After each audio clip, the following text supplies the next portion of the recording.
This is my top 10 list for Gen 2 Pokemon. Take 2, because I forgot to turn my mic on.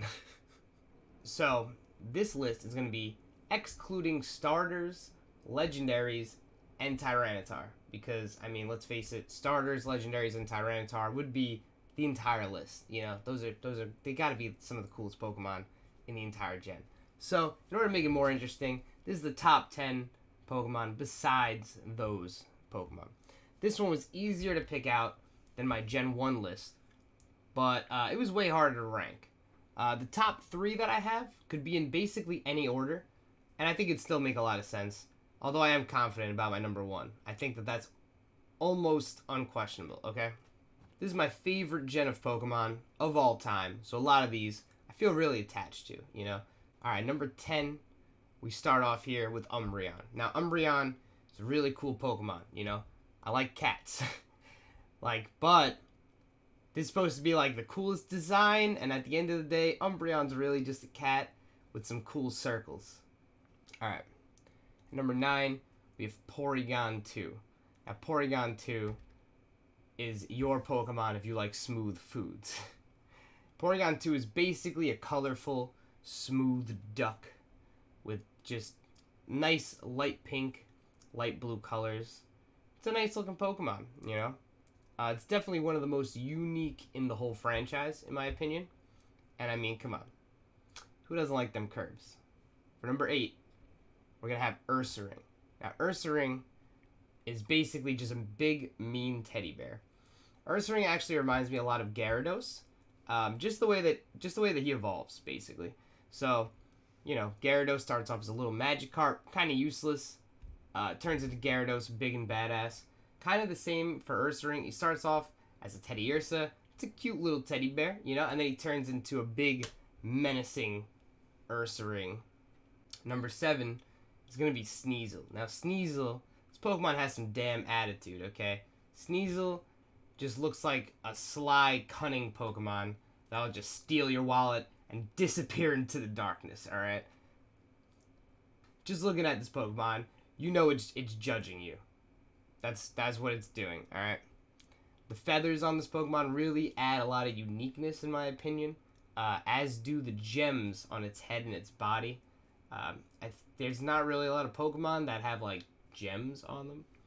So that's pretty sweet. This Pokemon looks like a Pokemon. You cannot confuse it for an animal or anything like that. This is a Pokemon, which I think is really cool. Number 6, everyone's favorite tree, Sudowoodo. As a kid, you know, I see the green balls on the edges of Sudowoodo, and I say, well, he's got to be a grass-type Pokemon. I'll put Hoot Hoot first, and we'll beat him up, and then we'll catch him. Little do I know, he's a rock-type Pokemon. So you know we got destroyed in that fight. But, luckily, I've always been a freak for saving. I save every, 6 minutes in Pokemon games. I don't like to lose progress, okay?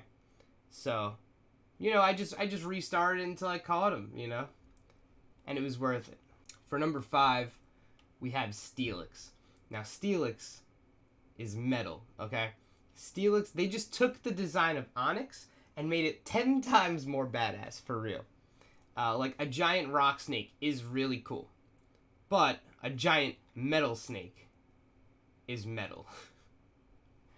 Plus, I mean, look at that damn jawline. He looks like he can just tear through whatever you throw at him. You know, this is some Jaws level shit. You do not want to encounter a wild Steelix in real life. It'll probably rip you to shreds, straight up. Now, for number 4, we have Hitmontop. When I was a kid, Hitmontop was one of my favorite Pokemon. It looked super cool, especially because I didn't know how to get him. I didn't understand the mechanics of the game on how to evolve a Tyrogue into a Hitmontop. I mean, this dude, he spins around on his head, you know? I don't know why, but as a kid, that was super appealing to me. I think it was also because he reminds me from Eddie from Tekken, and my uncle, when I was a kid, he used to always play as Eddie from Tekken, and I thought it was really cool because he would beat the shit out of me in that game. So for number 3, we have Scizor, another Steel-type Pokemon with an awesome design. I mean, I think they really did really well with Steel-type Pokemon and Dark-type Pokemon in Gen 2. Scizor beats out Steelix because of how much more upgraded he looks over his base form. You know, Scyther is a really awesome design, but Scizor, it looks like Tony Stark putting on the Iron Man suit. He just looks so upgraded and badass. I'd say my favorite part of the design has to be the claws. I mean, they look like trappage faces, just a little bit cooler. We're at the top 2 now. And my number 2 pick for coolest Pokemon has to be Ampharos, okay? Ampharos is metal, dude. Alright, that's an inside joke. But Ampharos has to be one of the most well-designed Pokemon in the entire franchise. This is another one that just looks like a Pokemon. It doesn't really remind me of a specific animal. So besides the gem on its forehead and its tail, it doesn't have any features that really stand out too much. It's just a very unique design, and you know when you look at Ampharos, this is a Pokemon. Now, at this point, you probably know who number 1 is, alright? The biggest, baddest fire type, Houndoom. Dude, holy shit. Houndoom has one of the coolest designs, really, like, of all time. Like, if I had made, like, an all-time top 10 list, Houndoom would be there. I'm pretty sure. From his horns on his head to his pointy, devilish tail. Houndoom has to be the most badass Pokemon in the 2nd gen. Hands down, man. The skull-like pendant on his neck is just an awesome extra touch, making him look like a dog out of hell. Alright. Guys, that wraps up the list. Let me know in the comments whether you agree or disagree. Make sure you like the video if you enjoy this type of content and want to see more. Also, subscribe if you want to make sure you don't miss any of these videos coming out in the future. You can also check me out on Twitch, which the link will be in the description for that. I stream 5 days a week.